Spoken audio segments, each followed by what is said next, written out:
Buenas noches. Yo quiero explorar con ustedes una teoría del cambio desde el subdesarrollo. Todos sabemos lo que es una ciudad subdesarrollada, sabemos reconocerla, se nos viene a la cabeza, en la punta de la lengua, un ejemplo de una ciudad subdesarrollada, imágenes que definen y que describen una ciudad subdesarrollada. Y entonces, ¿qué es? ¿Qué son esas cosas, qué son esos elementos que las hacen reconocibles, identificables, incluso parecidas entre ellas, aunque estén en continentes distintos? No es la falta de riqueza, porque, por ejemplo, en esta ciudad subdesarrollada tenemos mansiones millonarias, tenemos vehículos de cientos de miles de dólares que no caben en las calles. Entonces, no es eso, no es la falta de riqueza. Algunos componentes. Las ciudades subdesarrolladas suelen tener, todas, un tráfico caótico, peligroso, suelen tener muy escasa señalización, y si las ciudades son grandes, suelen tener muchos accidentes y suelen morir muchas personas de maneras absurdas, con atropellamientos muy frecuentes. En las ciudades subdesarrolladas hay mucho comercio ambulante, ¿no es cierto? De los rubros más inverosímiles y creativos que están por todas partes. Esa es otra característica que las hace reconocibles. En tercer lugar, otra de estos sellos que son universalmente, hacen reconocible una ciudad subdesarrollada es la publicidad. Es decir, el espacio hasta el más remoto vendido para vender, ¿no? Nuestro paisaje visual no se salva de convertirse en un mercado para que nosotros compremos. Otra característica es cómo se trata a su vegetación, a la vegetación en una ciudad subdesarrollada. Obviamente, excluyendo a los barrios ricos, en una ciudad subdesarrollada lo verde suele estar muy maltrecho, ¿no? Las hierbas crecidas, los árboles mutilados o directamente ausentes, eso es típico de ciudad subdesarrollada. Y por último, en general, digamos, en la invasión o la ocupación abusiva del espacio público. Eso también es muy subde. Y eso no lo hacen solo los ambulantes, pobres, eso lo hacen las grandes autoventas también. Dice, otro típico elemento, ¿no? Entonces, con estos 3 o 4 ejemplos, uno puede ver que hay cosas en común. ¿Qué es lo que pintan en común estos 4 o 3 ejemplos que les he dado? Y lo que tienen en común es básicamente desorden. Es el desorden lo que nos hace reconocibles, lo que hace que distingamos a una hermana ciudad subdesarrollada. Y claro, hay una visión romántica de este desorden, porque es muy creativo, es muy vital, es real, maravilloso, es mágico, sudamericano o africano, como quieran. Pero la verdad, digamos, es que sí, es muy vital y es muy creativo, porque de alguna manera hay que sobrevivir, pero es muy injusto, es salvajemente injusto y es insostenible. Entonces, es injusto porque en el sálvese quien pueda, que implica el desorden, efectivamente se salva solo quien puede. Y, por ejemplo, un anciano con un bastón no puede desplazarse por las aceras, no puede cruzar las avenidas de una ciudad subdesarrollada. Eso es injusto.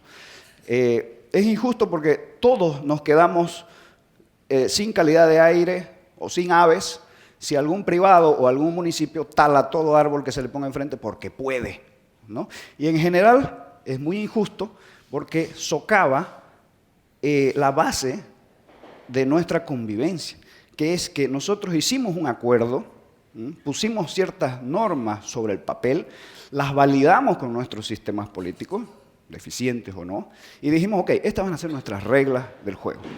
Y en el desorden lo que ocurre es que solo algunos jugamos con las reglas y los más vivos no. Obviamente eso no es justo. Por otro lado, decía que es insostenible, porque si uno hiciera el ejercicio de decir, ok, renunciemos de una vez a estos acuerdos, a estos derechos, y dejemos que reine el más fuerte, como en los hechos ocurre en distintos ámbitos, ¿no? En el subdesarrollo, nos daríamos cuenta de que si lo aplicamos a todo, la ciudad eso no lo aguanta y finalmente colapsa. Un ejemplo en pequeñito que ilustra, creo, esto, es lo que ocurre en una intersección de una ciudad subde cuando el semáforo que la regula se apaga. Colapsa la intersección. Es decir, desaparece ese pequeño árbitro, desaparece ese acuerdo tan frágil que había para que todos podamos pasar cuando nos toque el turno, y la intersección directamente colapsa. Bueno, eso se puede extrapolar a una ciudad. Una ciudad en desorden, una ciudad sin semáforo, sin árbitro, ¿no es cierto?, no es sostenible. Si cada quien quema su basura, envenenamos el aire de todos, no el suyo propio solamente. Si cada quien mal usa su alcantarillado, envenenamos el agua de todos. Si cada quien tala cuanto árbol se le pone enfrente, si cada quien invade el espacio público con su actividad, si cada quien impide el descanso del otro con su estruendo amplificado, etcétera, etcétera, vamos matando la ciudad. Las ciudades pueden morir y en su agonía hacen muy difícil la vida de quien las habita. Entonces, uno dirá, ok, el desorden, esta característica de las ciudades subdesarrolladas, proviene de una ausencia de gobierno, de una ausencia de árbitro. Entonces, la respuesta es fácil, porque se trata de votar mejor la siguiente oportunidad, ¿no es cierto?, y elegir a alguien que gobierne y que ponga un poquito más de orden. Entonces, si es tan fácil la respuesta a eso, ¿por qué estamos empantanados hace tanto tiempo en este desorden subde? Y es porque esa respuesta contiene una trampa y contiene un no muy escondido círculo vicioso. Dijimos hace un minuto que lo que hay a la vista de una ciudad subde es el desorden, pero ¿qué hay debajo de ese desorden? Y lo que suele haber como denominador común en nuestras ciudades subdesarrolladas es un muy bajo, es decir, es una población con un muy bajo nivel de cultura ciudadana. Eso no se ve como el desorden visible, pero sin embargo es un factor común. La cultura ciudadana puede entenderse como un conjunto de acuerdos en común, de comportamientos, de hábitos, de reglas que compartimos, ¿no es cierto?, y que posibilitan un sentido de pertenencia, que todos nos sintamos que pertenecemos a este lugar y que a la vez somos dueños de él, y que además posibilita el ejercicio de los derechos y de las responsabilidades ciudadanas. Y obviamente este concepto incluye el de la cultura política. ¿Por qué es que nos empeñamos en elegir para gobernar nuestras ciudades a personas que gastan los recursos caprichosamente en cualquier cosa mientras el desorden florece y por lo tanto la injusticia también? ¿Por qué? Porque pensamos que lo están haciendo muy bien. Mi gobierno de la ciudad no puede organizar el tráfico, pero qué lindos están los adornos navideños de la plaza.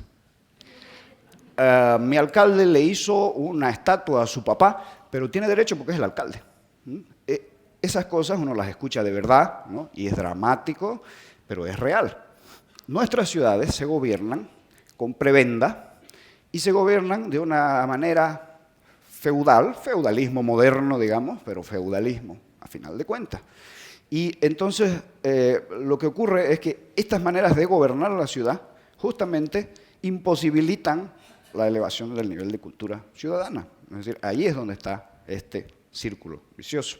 Este círculo vicioso es absolutamente político, ¿no es cierto? Y sí, hay un paso previo que es justamente el de la cultura política. La cultura ciudadana se puede elevar, el nivel de cultura ciudadana se puede elevar con un proceso que es obviamente un proceso educativo, que se llama formación ciudadana. Y que hay un montón de disciplinas que ayudan bastante en este proceso. La comunicación, el marketing social y un montón de otras disciplinas pueden aportar mucho en este proceso. Y lo lindo es que tenemos ejemplos. Está Antanas Mockus, por ejemplo, en Bogotá de los años 90, que demuestran que efectivamente en muy pocos años, en periodos de tiempo muy cortos, se puede elevar el nivel de cultura ciudadana de una comunidad y además que ese elevar el nivel de cultura ciudadana redunda en una elevación de la calidad de vida de todos, ¿no es cierto? Entonces, ahí está la respuesta. Mockus fue alcalde de Bogotá y fue desde esa posición de poder, con esos recursos económicos y con esos recursos humanos, que hizo sus enormes transformaciones. Así que hay que ir por el poder y cambiar las cosas desde arriba, ¿no es cierto? Eso implica que tenemos que hacer un partido político, ¿no es cierto? Váyanse inscribiendo, por favor. Tenemos que hacer campaña, vayan donando su dinero, por favor. Y eso implica que tenemos que ganar, ¿no es cierto? Ganarles a los dinosaurios. Partido político, campaña, ganarle a los dinosaurios. ¿Quién aquí, en su sano juicio, y que sea de acá, estaría dispuesto a meterse en este embrollo en las condiciones actuales que les he descrito de subdesarrollo y de... ¿Alguien? Hay uno. Ya. Entonces nos vamos a adscribir a su partido. Obviamente, aquí me aproximo a lo más vicioso del círculo vicioso al que me estoy refiriendo.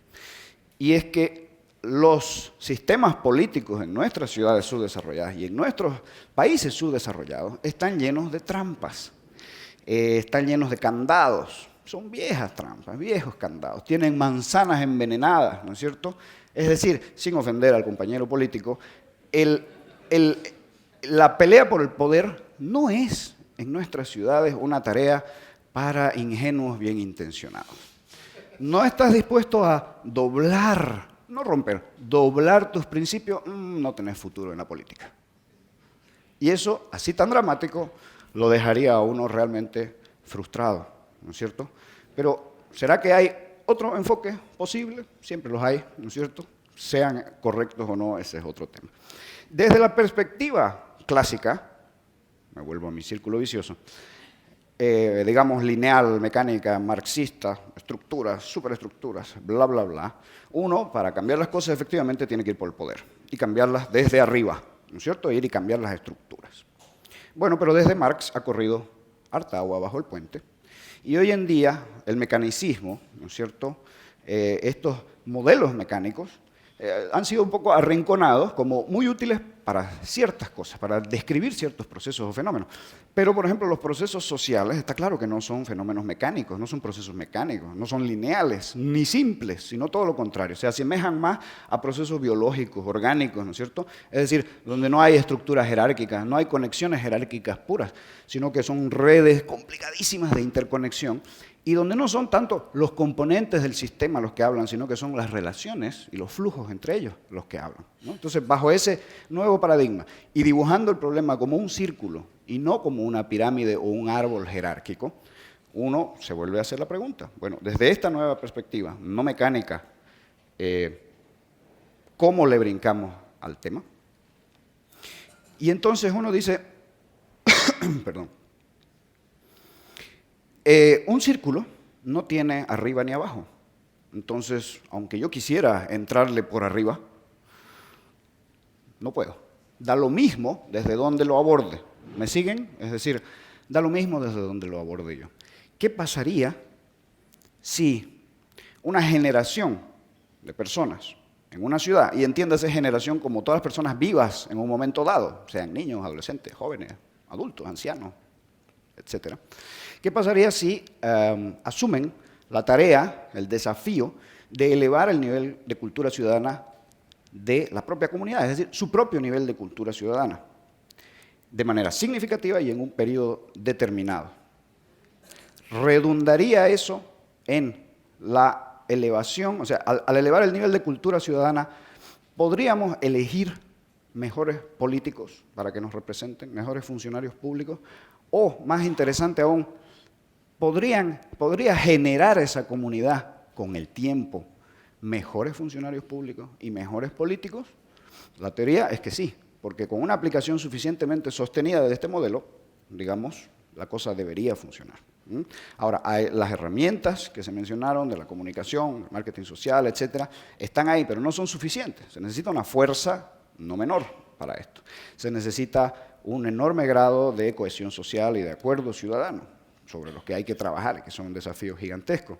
Sin embargo, nosotros creemos de corazón que esta apuesta puede conseguirse y que en un lapso determinado de tiempo, nosotros lo hemos puesto de 10 años, efectivamente se pueden conseguir cambios medibles y concretos. Ojalá que redunden en cosas tan específicas como las que les he mencionado, pero que al menos en el proceso, si bien nosotros apuntamos a todo, deberían redundar en una mejora en la calidad de la comunicación entre ciudadanía y sus gobernantes, en una incidencia real en políticas públicas y su implementación, y en además entrenarnos a jugar bajo esas normas que están ahí escritas y olvidadas en algún caso, ¿no?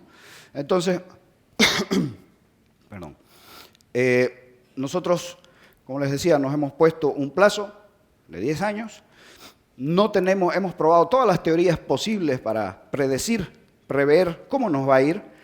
Y al margen de todas esas divagaciones, lo que nos hemos encontrado en estos 10 meses que llevamos de este proyecto de 10 años es a una ciudadanía muy receptiva al mensaje de la necesidad de cambio en nuestra manera de convivir y relacionarnos, a una especie de imán, un atractor. Esta cosa atrae a personas y a organizaciones de distintas disciplinas, de distintas extracciones sociales, de distintas culturas, sumamente interesantes, muy apasionadas y que se acercan a trabajar en conjunto por esta idea.